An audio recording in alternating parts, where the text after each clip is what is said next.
Hello বন্ধুরা, আসসালামু আলাইকুম। কেমন আছেন বন্ধুরা? স্বাগতম জানাচ্ছি আজকের ভিডিওতে। বন্ধুরা, বাড়ির আশেপাশে দেখেন অনেকেই শাকসবজির চাষ করা হয়েছে।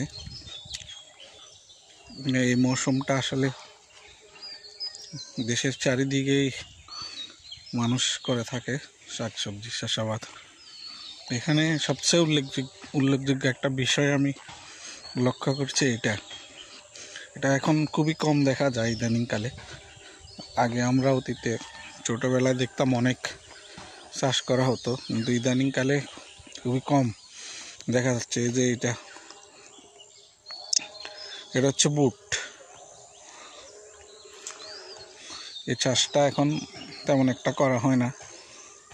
বুটের খেতে যে ফুল আসতেছে এখনো,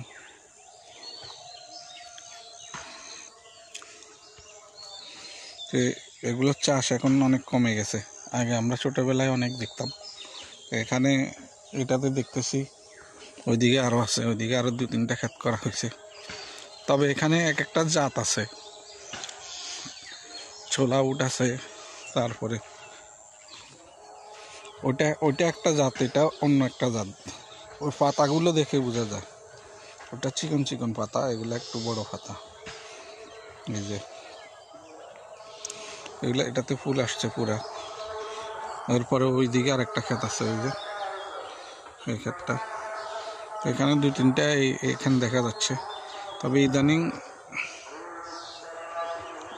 এখন এগুলো খুবই কমে গেছে। আগে আমরা দেখতাম অতীতে ছোটোবেলায় এখানে অনেকগুলো খেতে শাকসবজি চাষ করা হয়েছে।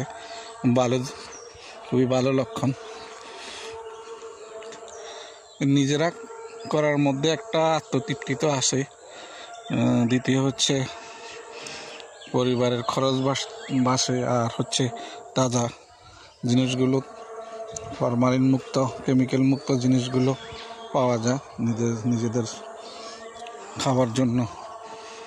আর আত্মতৃপ্তি তো আসেই, নিজে করে যেটা খাওয়া, এটার মধ্যে একটা আত্মতৃপ্তি থাকে।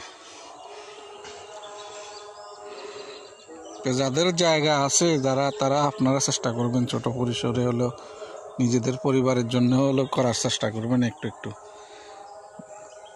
আমরা তো প্রবাসী, আমরা সারা বছর প্রবাসেই কাটাই। যখন আসি এগুলা দেখি আমাদের কাছে ভালো লাগে, আসলে ভালো লাগে, দেখতেও ভালো লাগে। এরও ভালো তাজা জিনিসগুলা, কেমিক্যাল মুক্ত জিনিসগুলা যখন আমরা খেতে পাই দেশে এসে, তো এটা আমাদের কাছেও একটু ভালো লাগে। তো বন্ধুরা, বাই বাই, ভালো থাকবেন। একটু এদিকে হাঁটতে আসলাম, তাই আপনাদের দেখালাম আর কি।